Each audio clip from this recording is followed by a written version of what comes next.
All right. Welcome, everybody. Thanks for joining us today. I'm Jonas from Luminate. We'll get to Adam in a few moments. But very glad to be back at South by Southwest again this year. For those of you who haven't seen us before, we actually announced Luminate 3 years ago, actually in this room, I think, at South by Southwest. So think of this as our third birthday party, and you're all invited. There'll be cake afterwards. But we're going to do something a bit different this year. We're going to talk about not our music side of our business, but actually more what's happening on the TV and film side of our business. And we'll get to Tubi in a moment. But this session today really goes back over 3 years when I sat in an event, a different event, and heard Bob Iger speak, and he said something which you can see on screen right now, which is if you're a creator, it used to be about what's my box office and what are my TV ratings, and now it's gone, both are gone. And that actually prompted us to go down a very long cycle of developing products for the film and TV industry, which I'm going to talk a bit for a few minutes about, and you'll see the relevance to my guests in a moment. If we look at our music business, our entertainment business, they're two very, very different places. So for Luminate, we provide an industry-wide verified market share. We create charts for Billboard every week, the iconic Billboard charts, and charts really drive culture around music. And all this data and transparency is incredibly important. It means that compensation and how artists get paid is more transparent. It means that decisions around what musical artists to sign are very, very data-driven. Events and tours are driven by data. Catalogs are valued and bought and sold for the same reason, and healthy competition prevails. When we look to the TV and film industry, where we spend a huge amount of time, it's a very different market today. There's a high amount of information asymmetry. Performance data is very anecdotal. I've spent time with dozens and dozens of producers and directors and creators who create this amazing TV and film content that runs on streaming platforms, and when they ask how successful it is, they get a thumbs up or nothing. Talent deals are very inconsistent. There's a real power imbalance, and actually what that translates into is just very inconsistent literacy around data within the film and TV industry, and ultimately an uneven playing field. And we think that's a bad idea. It's bad for the industry. Stepping back a minute, music and charts are culture. On the left-hand side, you can see from the early 90s, 1991, press coverage of when Guns N' Roses had a #1 and #2 album at the same time. And these trends go back decades. Broad consumers don't care so much about charts anymore, but the industry and the artists and the fans do very, very much. On the right-hand side, you can see in recent weeks, how that exists today. And no one can avoid battles we've seen in recent weeks between Drake and Kendrick and others around chart position. In entertainment, it's in a very, very different place. This is from the early 80s when box office was still important. Return of the Jedi #1 and had been for 13 weeks. But of course, theatrical releases and box office are in a very different place now to where it was in the 80s. And the same for TV as well. So what we did last year is we actually set about trying to solve this problem. And one thing we did was we launched a streaming originals chart for television and film in conjunction with our friends at Variety. And actually, I think that's probably how Adam and I first got connected when I got an email out of the blue, which was basically saying, what the hell is Luminate and why are you talking about my content on Tubi? And we'll come back to that in a minute. But this has been a really, really interesting experiment for us to try and drive more awareness of this phenomenal TV and film production that's happening on streaming platforms right now. And this is what it looks like when we put the data into our platform. It's obviously very visual and engaging, and it's great fun to play with, but it's also adding real value. And there's a lot of numbers on this slide, but it means you can do things like understand in 2024 how popular some of the largest original TV shows were, and the same for original and acquired films across different platforms. And look, we know Netflix has got huge scale in the streaming video side, but it's interesting to see personal favorites of mine like Landman or even Fallout getting into the top 10 because it's incredible, incredible content. And on the film side, it's really interesting to see, of course, that big hits and Oscar winners like Oppenheimer perform incredibly well once they reach streaming. But at the same time, you can't avoid the impact of children's content. And this also plays out into more and more detailed analysis, understanding share of market and share of genre, and lots of really interesting insights into how this industry is growing and changing. But as we looked at this data for 2024 and we looked at what was happening, what we noticed, of course, is the impossible to ignore rise of Tubi.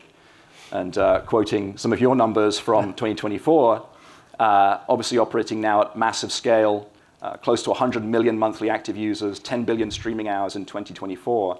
And actually, we were compiling some of these charts for Variety last year. We saw Tubi Originals entering those charts more and more every single week, hence Adam reaching out to me. So very delighted to have Adam on stage today. We're going to just run a quick intro to Tubi. In case you've been living on another planet for the last 6, 7, 10 years, little intro to Tubi, and then we'll get into a conversation. I'm going to bring us back to the top. The internet has been buzzing. Maybe they just want to have a little fun. I went to the movie. I got Tubi. This is great.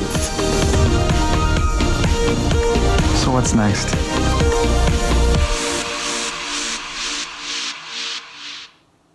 Great. Well, thank you. Thank you for joining us today, Adam. All right, Rob, thank you. We're going to cover a lot of topics today. I'd love to just start off, first of all, with just a little bit on your background. Obviously, you came to Tubi a few years ago now. We'll get into kind of the change that's happened, but how did you end up at this business, and what's been going on for the last few years? Yeah, it's interesting. Well, first of all, thank you for everybody here as well. I know there's lots of things to do here in Austin, so love that you're going to spend some time here with us. I spent probably the first half of my career mostly in basic cable, right? And great business that I think we'll be touching on here and there.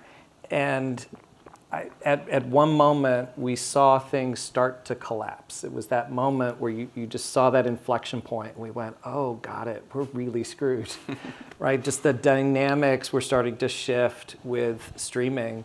And I realized, yeah, it's probably time to pivot.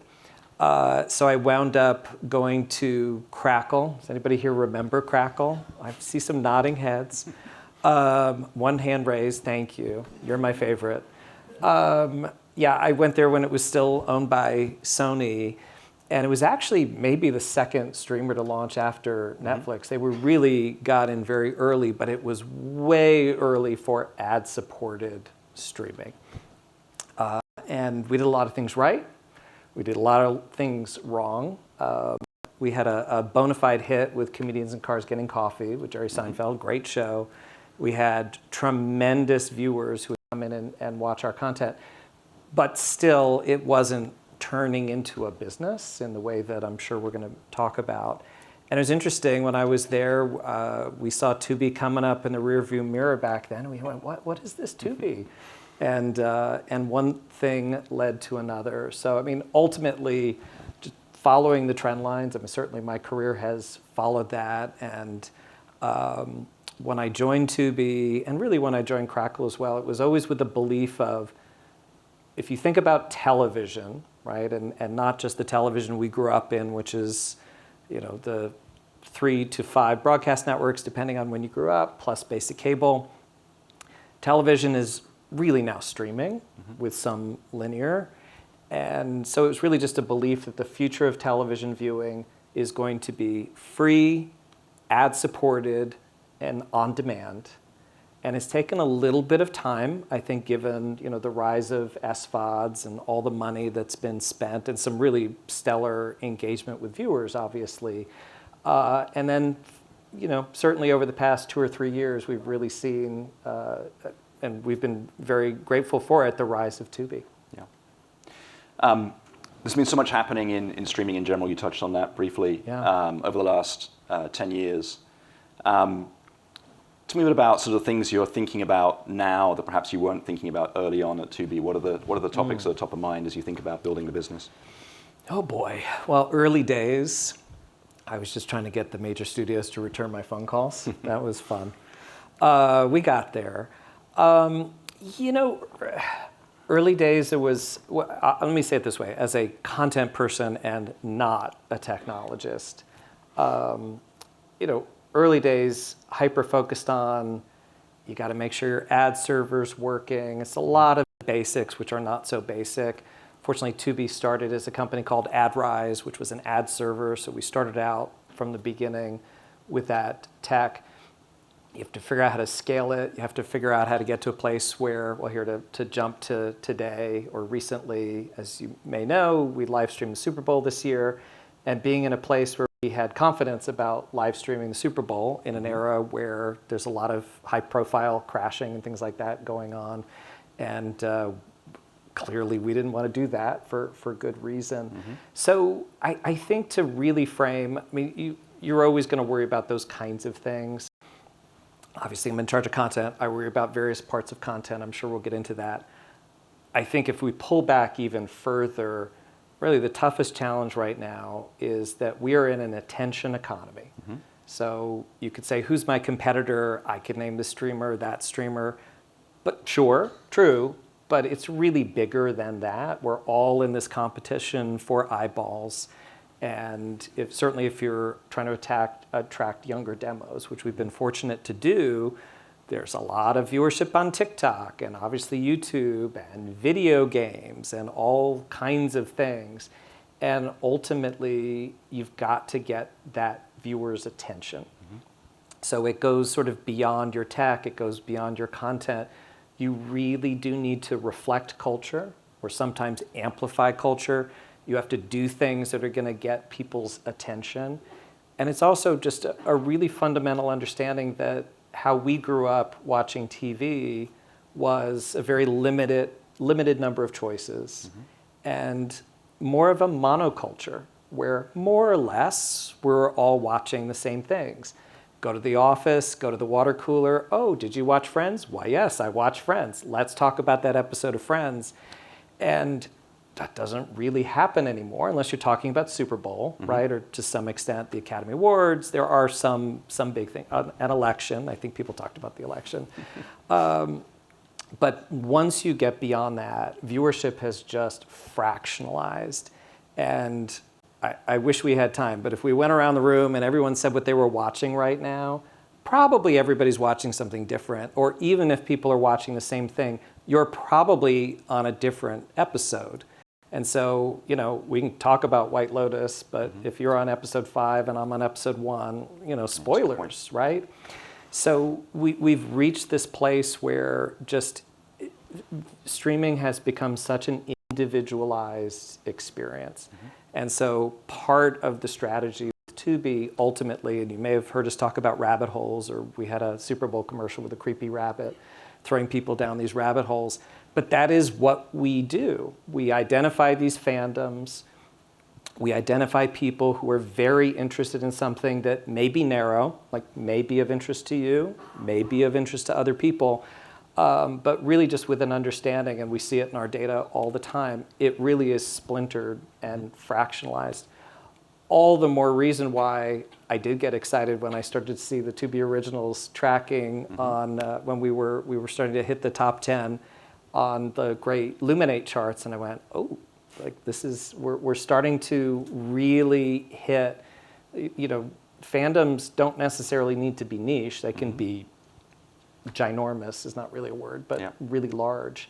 And so I think just as, just like anything, as things start to scale, people get interested and want to check out, like some of the original content you saw in the sizzle. Okay. We're going to come back to all those topics. There's a lot to unpack there. I definitely want to talk about the Super Bowl.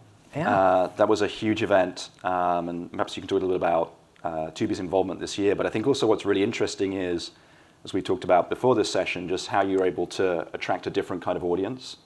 So the NFL is very focused on bringing a different kind of audience to the Super Bowl to avoid their aging demographic, which has been their mainstay for quite some time. And it sounds like Tubi's been a big part of that. So perhaps talk a bit about that and the scale and complexity as well. Sure. Well, I'll start with, if you're not familiar, Tubi is a part of Fox. And because of that, we have a great partnership with Fox Sports. And we work on lots of different projects together. And this year, they had the rights to Super Bowl. So together, we decided this is the year. It's a great opportunity and to stream. And to your point, Rob, the whole goal was to reach cord cutters, cord nevers, people who go, well, how do I find a broadcast network? Right? Because if you don't have basic cable, and I think 65 to 70% of Tubi viewers don't, and if you don't have a rabbit ear antenna or don't know what that is, right?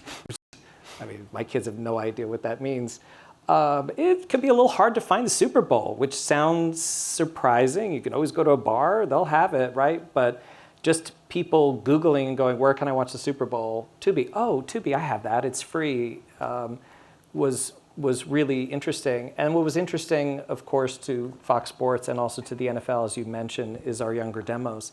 So we did peak at, let me see if I have this number right, 25 million viewers across the day watching Super Bowl content. 15.5 million concurrent streams was our peak, meaning 15.5 million people watching the Super Bowl at the same time on Tubi. And 40% of that audience, adults 18 to 34. So younger demos, not what you normally see in streaming. And obviously, that's what we were aiming to deliver. The other thing that we did as well, just the benefit of streaming, you can program just as you often do. And so we had 2 pre-shows. We had the Fox Sports pre-show, Tom Brady, best football team in the business. And if you love football, you were watching that. However, we saw a huge opportunity with casual viewers or people who really aren't all that interested in football, but they really wanted to know what Taylor Swift was going to be wearing. And so for that group, we produced the first ever live red carpet, which we streamed right on Tubi. Olivia Culpo was our host. If you don't know Olivia, she was Miss Universe. She's an influencer. Her husband's Christian McCaffrey on the 49ers. So very knowledgeable in the world, lots of great live TV experience. So she was our host that we built around.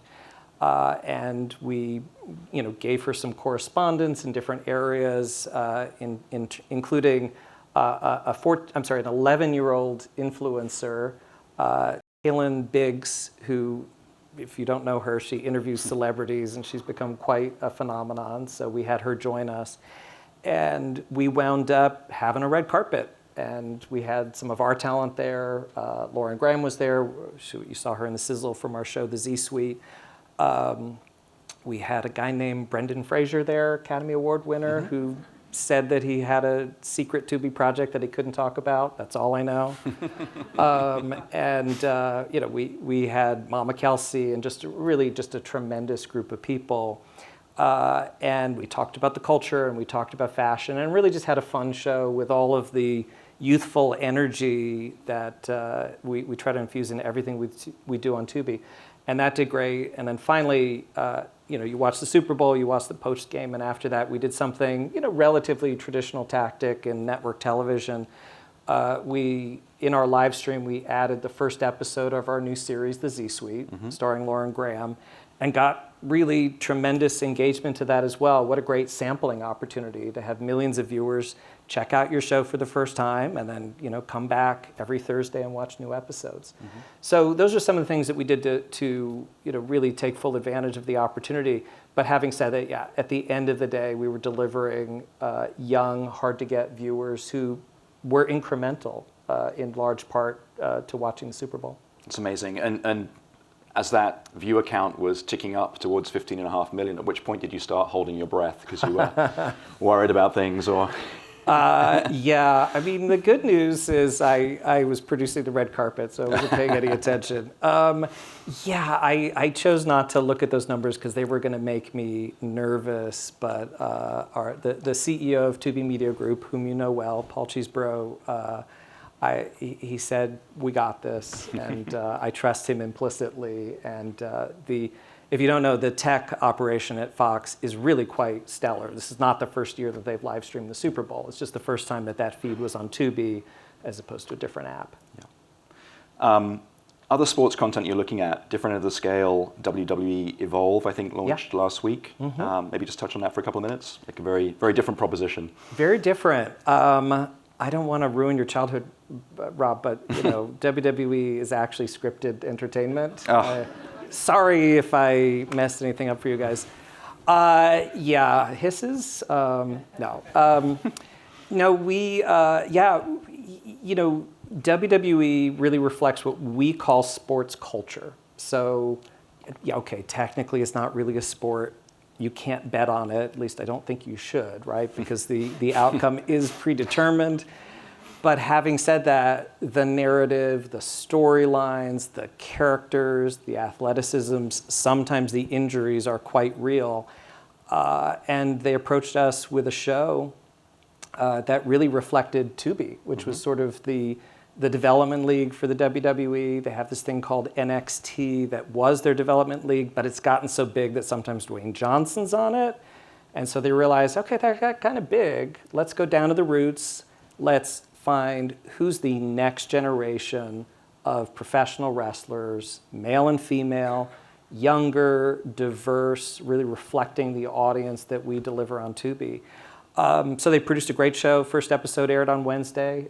It's going to continue every Wednesday after that. So really, just to double click on your question, we do have more live sports. We have a deal with the NBA for their G League, which is also a development league. You can watch Bronny James on Tubi, on his games and so forth. We have some CONCACAF, Liga MX, and similar in partnership with our friends at Fox Sports. But what we really focus on more than anything, and I should say this, at least 95% of viewership on Tubi is on demand. So the live part of it is, and I'm happy to talk more about it, but that obviously is not the majority. So we really focus on just people's interests in the cultural side of sports. We have a show with Deion Sanders that I'm happy to talk about that touches on that as well. Yeah. Let's come back to Deion and let's talk about the catalog. So yeah. I think 275,000 titles in the catalog today. Yeah. And growing. Every genre of film and television kind of recognized. Before we get into the specifics of some of the original content you've been creating, what are kind of some of the trends you're seeing across this vast catalog? And how are you thinking about that as you continue to build the audience at Tubi? Yeah. So it's interesting. So, well, this gets into data. Let's talk about that. So, I don't know. It's somebody in my position. It's really hard to do your job without audience segmentation. So it really just starts there. I just really need to understand. Certainly, as Tubi has grown, and you're hugging 100 million viewers a month, and so forth. Right, you've got a very diverse audience there. So what does that mean? How do they segment? What are they watching? So we have a stellar team who's digging deep into the data to try to understand the viewership trends. And obviously, since we're ad supported, we're selling demos. So it's important to really understand who's watching and what they're watching. And what's been really fascinating is to watch it grow slowly over time. So in terms of the segments, what I call general audience content, big Hollywood movies and TV shows has always been successful on Tubi, and not surprising. They're highly recognizable. And so that's been really just a process of, just moving up the food chain. We had Dune Part 1 streaming on Tubi last month, first time it was ever available for free. And so that was great for Tubi's viewers. Many of them hadn't seen the movie before or wanted to see it again, and now they could watch it for free. So there's a sort of general audience bucket. We've been very fortunate over time to really grow this amazing following with viewers looking for Black entertainment, predominantly Black viewers, but not exclusively. And so that's been a segment that we've been growing, obviously with acquisitions and then increasingly with original content.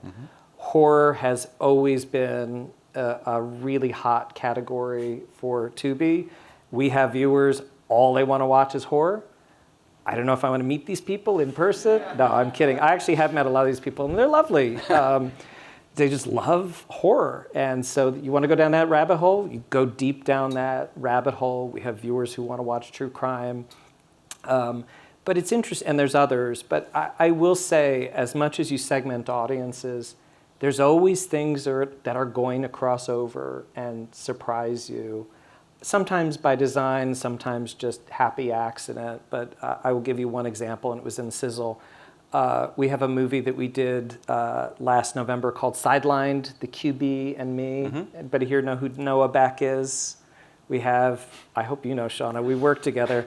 I'm kidding. There are a couple of hands. Noah, your kids know Noah Beck. He's huge on TikTok and had not acted before, but had proven to have some real talent. And so he started a movie for us based on a Wattpad novel that also had a huge following. So definitely going sort of Gen Z, female skewing. And I added James Vanderbeek to the cast from Dawson's Creek, just thinking, okay, cross-generational approach, like if I don't really know who this Noah Beck is, well, I absolutely know Vanderbeek.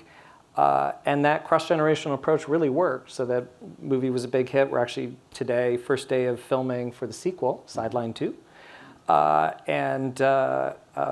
It's been really great to look at those numbers and see we definitely delivered on the younger Gen Z crowd, and also got other demos sort of in the millennial space who were just very interested in James Vanderbeek and maybe just the story in general because it's a romance. And tell me a little bit about when you're licensing in content, perhaps franchise IP that's in its kind of second, third, fourth run. You mentioned Buffy the Vampire Slayer this morning. Are those, there's a lot of coverage in the press around how platforms like yours are bringing sort of breathing life back into these franchise series. Is that the same for you guys as well? Does that influence how you think about programming and acquiring this content? Yeah, absolutely. It's been a pretty exciting trend to see. So let's talk about Buffy. Obviously, it's a show that was a huge hit and a cultural phenomenon. But if you are a younger person, you probably never heard of it, and you definitely didn't see it. So just by acquiring it and putting it on Tubi, we've created this whole new generation of viewers who now love Buffy, and they love Sarah, and they love the franchise. And fingers crossed, I think hopefully there's more Buffy coming, new episodes, which would be very exciting for everybody. And I think, we call this trend nostalgia from our marketing team, very clever. I like that. It's nostalgia, but it's new to you. So it's nostalgia. So we've done that with so many different shows. Gossip Girl is another one. One that I find really humorous, there's a show called Columbo. How many people remember Columbo? Okay, more people know Columbo than Noah Beck in this room. Show from the 1970s, one of the best shows of all time, really brilliant writing and directing.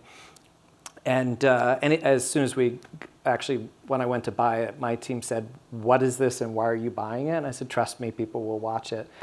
And people did. What surprised me, however, is Columbo, yes, it attracts older demos, it's nostalgia TV. It's also attracting younger demos. In fact, there's someone on Reddit who has a Reddit thread, which is basically, I'm a Gen Zer obsessed with Columbo, ask me anything. And it's a very lively conversation about this Gen Z person who's like, I love this show and I'm really obsessed with it and I want to talk about it. So that's been really exciting. So we have a lot more coming in that realm. We launched Killing Eve pretty recently. We launched Community, and these are great shows that I would say in the case of Killing Eve, this is probably the first time it's ever been available fully for free, not in basic cable. So it's reaching a whole new audience. Community is a show that hasn't been seen in a while, still relevant, funny, a little bit weird, very Tubi, so that's starting to attract an audience as well. So yeah, that's a strategy that we're going to keep moving forward with. Okay. Originals. I always forget just how much time and effort and expense Tubi's put into originals before things like the Z Suite. Yeah. I think it'd be really interesting to understand a bit about how you got to the Z Suite, which has been a pretty big success overall. And help the audience kind of understand a bit about the scale and scope of the original content on Tubi, because I was not aware of just how much is happening. Yeah, and I appreciate that. Well, we've been doing originals for 4+ years, hasn't been that long. And we have about 300 so far. So yeah, you're absolutely right, Rob. There's a lot of work that goes into that. really goes into a couple of different categories. We do a lot of movies, and I think, I don't know, last year, this year, maybe 60 plus movies that we're producing. So it's a pretty high volume. A lot of them are movies that we make that are very specifically Black filmmakers telling stories that really reflect what viewers want to see in Black entertainment or Black cinema, as we sometimes call it. And it's great to see the viewer engagement there. It's also, by design, we're trying to break new talent, give people new opportunities. And so there are writers and directors and actors who are starting to become very well known on Tubi. And there's a few of them that I already can't afford anymore, so there's that. But that's a part of the life cycle. So, going back to what I said earlier, we already saw an audience segment that was very interested in Tubi and high engagement. So by creating originals, it really added that added layer, not just recency, because everyone's interested in what's new, but also exclusivity, and also, we can tailor things specifically to the trends that we see with our viewer. We know we should push things a little bit this way or a little bit that way. So that's really been the formula. We've branched out over time into true crime and relevant storytelling. TMZ is a sister company, as you know, so we produce some documentaries with TMZ, and the biggest hit is a series that we do called The Downfall of Diddy. We all know that story. There's endless fascination with that story. We're doing something right now about Wendy Williams and her situation. So again, recency, relevance to our viewers. And then, scripted series. So I didn't say this before, but so my formative years really were at FX. That's where I really learned so much about this business. And I really learned how difficult it is to make scripted content, especially, scripted series content, especially if it's serialized storytelling, meaning just the story progresses, as opposed to Law & Order that's episodic, right? You don't have to watch Law & Order in order. John Landgraf, still CEO, and was when I was there as well, for FX, famously had talked about peak TV. There's so many shows. I think it peaked at maybe 550 scripted series across television. Completely too much for the ecosystem. And so shows get lost, or people sample one episode, or over time we started to see viewer behavior where viewers said, I'll watch the show when you have 50 episodes live or 100 episodes live. I'll wait until you make a commitment before I make a commitment, just because things would disappear with cliffhangers, and that was frustrating for viewers. So, our approach on scripted series has really just been to ladder up with things that really would resonate properly with our audience. We have a show called Borders that's actually in partnership with the BBC, which is a really great show about inner city kids in London who go to a Harry Potter type, well, without the wizardry, that type of a university, and where they face racism and issues. And also it's just a coming of age story, which is told with so much heart and humor. And that laddered up to the Z Suite, where we just really saw an opportunity really just to lean into what we saw in our data about cross-generational viewership. And then we realized, well, we should tell a story that's about the conflicts between generations. So for those of you who are millennial or Gen X, right, you probably have your thoughts about about Gen Z in the workplace, and vice versa, by the way. And so we thought, let's lean into that, right? Because that's a universal thing, and we can lovingly poke fun at everybody. and tell a story as a backbone. So we really just were looking to find something quite special that we thought reflected Tubi, reflected our youthful energy and how we tell stories. So that hopefully that answers how we sort of have laddered up with originals to the point where 25% of Tubi's viewers are watching originals every month, which is more or less in line with what we're seeing on most SVOD services. And then obviously we've been very gratified to see our numbers as they go up the charts in Luminate, up there alongside Netflix. Occasionally there's Netflix, and then one or two Amazon shows. Yeah. Can you talk a bit about what comes next for originals? I mean, obviously more. Yeah. But how do you look at the next couple of years? Yeah, we're definitely going to be branching out into a few other things for sure. We've really found a rhythm with movies, and I think. Well, I'll say this, especially coming off of the Academy Awards, right? Just watching movies in theaters has obviously declined, and I personally love it, and I still go when I can. But of course, I understand and by the way, I'm also a streamer. I understand all the reasons why it's just so much more convenient to watch at home, and yet the movie business is something that I still feel very passionately about, and we have tens of thousands of movies on the platform and really tremendous engagement. So our movie strategy is going to continue. We're branching out in a few things that we haven't announced yet, but it's very important for us to make sure that it's going to be very specific to Tubi. So for example, we are developing a rom-com. We haven't announced it yet, but I think I can say that much. That's pretty safe. But it's very important to me and my team that this is not the kind of thing that you would see on Hallmark or on Lifetime or nothing wrong with those platforms. They tell a certain kind of a story. We want to tell a story that's got Tubi's youthful energy, and we want to make sure that that's infused into our storytelling. So, that's a part of what we do. I think it's fair to say you'll see more from us soon in adult animation. That's one where we have one show called The Freak Brothers, which is Woody Harrelson, Pete Davidson, Tiffany Haddish, John Goodman.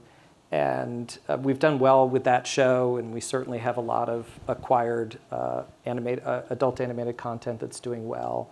We're doing really well with kids content these days. So there's lots of different areas that we look toward and see opportunities to scale, and or just to keep doing what we're doing and just keep raising that qualitative bar and keep doing better and better. That's great. You keep on describing yourself to me as not a data guy, but I secretly think you are, or much more of one than you perhaps admit to.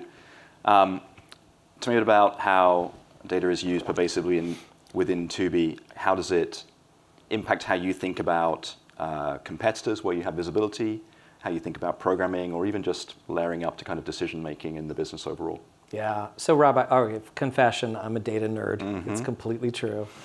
Let me go back first to when I was at FX, and I wanted to make something. And we had this very simple pro forma process of, okay, look at Nielsen data, project your Nielsen audience, look at your CPM, very simple math calculation, hand it over to CFO for approval, right? It was very simple.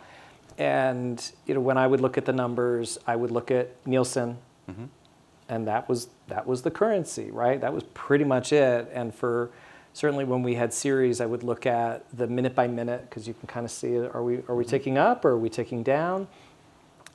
Really helpful. And then a little bit of MRI to understand your data, and a lot of focus groups. It was a simpler time, right? So now in the era of big data, as you can imagine with a platform like Tubi, we have a lot of data, and I can probably be given a dashboard or a report on pretty much any question that I have, cut it up any which way. And sometimes it can be a little bit overwhelming, but the important thing is really just being able to see and understand what's in that data, because it just makes me smarter, right? I tell data people in-house all the time, just make me smarter, let me make smarter decisions, and if you see a trend, I want to know about it because, well, certainly if I'm making an original, it doesn't happen overnight, right? It could take a year, it could take 5 years, so the sooner I know, the better. So I'm always very interested in that. I think the competitive landscape is very interesting, and that's one reason why, yes, I did reach out to you, and for that initial, hey, let's chat, was looking at Luminate, testing out your portal, and really just seeing, right, this is something that we just don't have right now in our business. Like, I have friends at different streamers, and they may say, oh, this show's doing really, really well. Okay, what does that mean? A producer texted me recently and said, hey, how's my show going? And I just sent him a thumbs up emoji, and he went, great. And that's all he's going to know. But unfortunately, it is doing well. But again, like your Bob Iger quote at the top, we used to have a lot of information readily available, and it was just so much easier to have that apples to apples comparison. So that is something that I know Luminate is working on, and it's been obviously gratifying for us to be charted on Luminate maybe 8-ish times so far, hopefully more to come. So yeah, data, like I couldn't do my job without it. It makes me smarter. I will say one thing just about competition. I've always been a believer of run your own race. You can't do too much looking behind you or looking ahead at you. Sometimes you just need to focus on what you're doing, and if you believe in your strategy, it's the most important thing. But sometimes third-party validation of, right, like I have done focus groups for content that we produce. Dial testing can be really helpful for, I think I'm making the right choice, but am I making the right choice? It's very helpful. Or sometimes, research will tell you things of, okay, got it.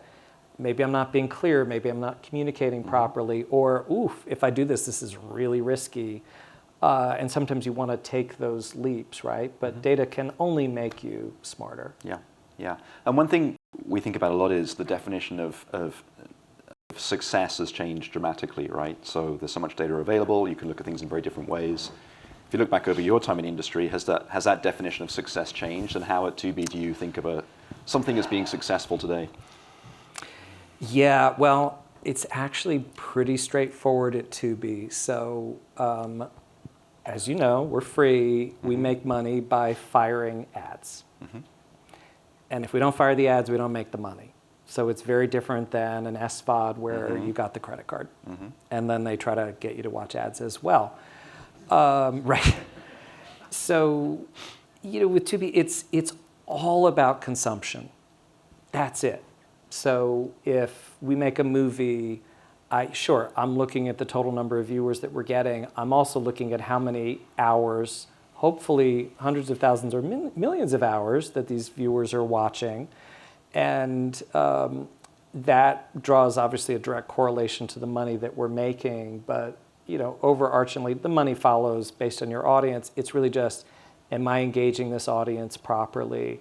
My team is quite good at making projections. Like, we think we're going to get X million viewers and this level of viewership. So we are always benchmarking. Did we beat it? We want to beat it, right? SVOD's very different in that, if I'm a producer and I make an original show and it's going to premiere on an SVOD service, I get credit for the number of viewers I'm bringing into the service, which is great and important, I think. But if those viewers come to the service and let's say they just watch the first episode or they watch 10 minutes and they're like, I'm not that interested, I'd really rather go watch Gilmore Girls.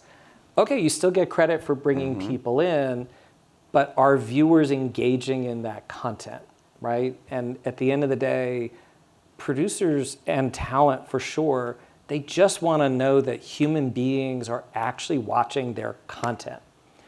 Sure, getting paid is nice. Getting a season 2 or season 3 is great. Everybody wants that. But I think what the industry is really seeing, and I hear it from talent all the time, is they appreciate success on Tubi because it's based on people actually watched it, right? They may or may not know the exact number, et cetera, but they know that if we double down on something, if we renew something, if we make more of something, well, obviously it's because real people were watching it, they were deeply engaged in the content. And so for us, the KPI is really, really clear.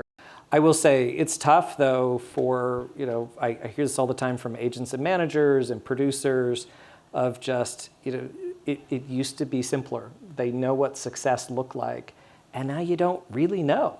So these are all things that over time, it'll all get resolved in our industry, right? Obviously, there's been a lot of change in the streaming wars, but as things settle down, I think the performance metrics will as well. Yeah.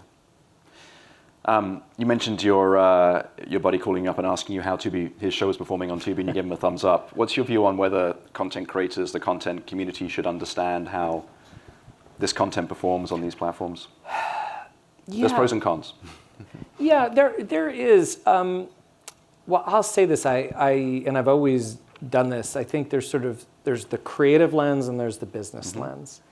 And through the creative lens, sometimes it's like, hey, maybe I'd do a sequel or maybe I'd do another episode or series or whatever, but can we have a creative conversation about how we should pivot?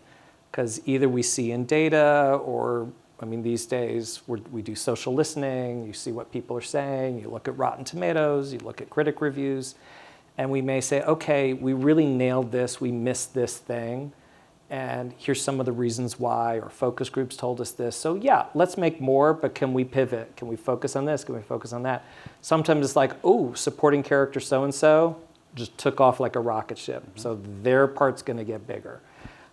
So there are those kinds of things that I think, certainly I've always done it, but it's helpful and I think talent always appreciates it. The business side, yeah, I think people should really understand what it is that they're producing for, right? What is the end game? And so, like I said, on Tubi, it's really clear.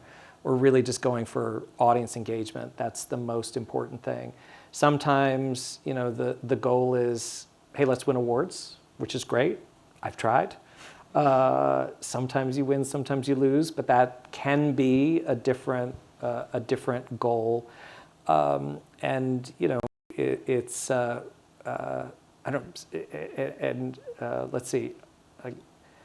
Amazon's going to make, I think, some amazing James Bond content pretty soon. Let's hope so. I hope so too, right? And we're probably both huge fans, and I want to see really great things. And is the goal to get tens of millions of viewers? Is the goal to have theatrical releases, et cetera?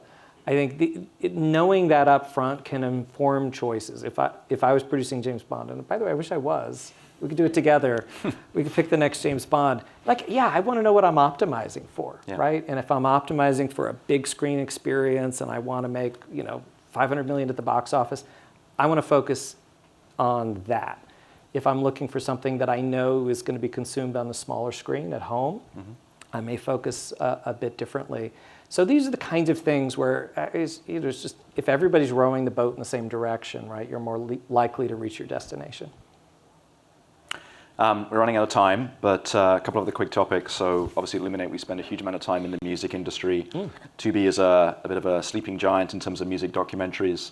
Can you talk a little bit about the size and scale of your music business, your music catalog, and how you think about that for your audience? Yeah, okay. So actually, sorry, Shauna, you can help me. How many music documentaries do we have?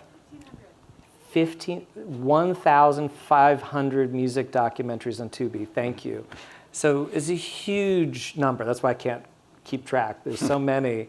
That's the type of thing where probably similarly, if we just all talked about, oh, this is my favorite band, this is my favorite band, most people are probably going to say something different. And so music documentaries, you're probably in, I don't know, I may not watch a Metallica documentary as an example. Nothing is James Hetfield. He was in one of our movies and he's great and he should do more acting. That's not my music, but you might like it. right? Or who knows? So if you look at it as individual transactions, you might go, okay, a couple hundred people watch this, couple people watch that. But if you pull back to these 1,500 titles and you look at the aggregate viewership, got a lot of people watching music documentaries on Tubi, and it's really a huge business segment. And it's really similar to what we discussed earlier. It's just as viewership gets fractionalized, that's a great example of how we're just hyper-focusing people on what they want to watch.